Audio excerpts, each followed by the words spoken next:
नमस्कार. आज आपण रेटा या वृक्षाबद्दल माहिती घेऊया. केसांसाठी वरदान असणारा हा वृक्ष आहे.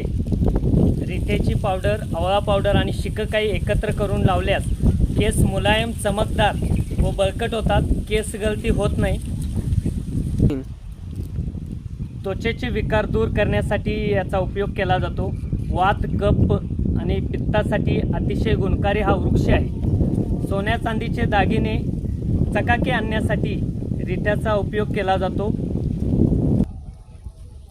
सुकलेले रिटे 4 ते 5 तास पाण्यात भिजवून ते चोळल्यास त्याचा फेस तयार करून आपण केसांना लावण्यासाठी किंवा कपडे धुण्यासाठी वापर करू शकतो. असा हा गुणकारी वृक्ष आहे. याचं आता आम्ही बीज संकलन करीत आहोत. हे बघा, या ठिकाणी आम्ही आता हे रिटे संकलित केलेले आहेत. आपण याचा आता फेस कसा होतो तो पाहूया.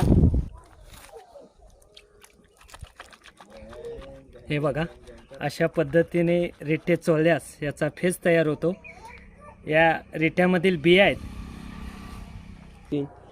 याचे रोपं तयार करायचे असतील तर या बिया कोमट पाण्यामध्ये भिजवायचे आहेत आणि नंतर रुजवायचे आहेत.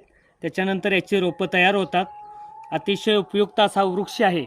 आपण आपल्याला शक्य असेल त्या ठिकाणी याचे बीज संकलन करावं आणि रोपण करावं. धन्यवाद.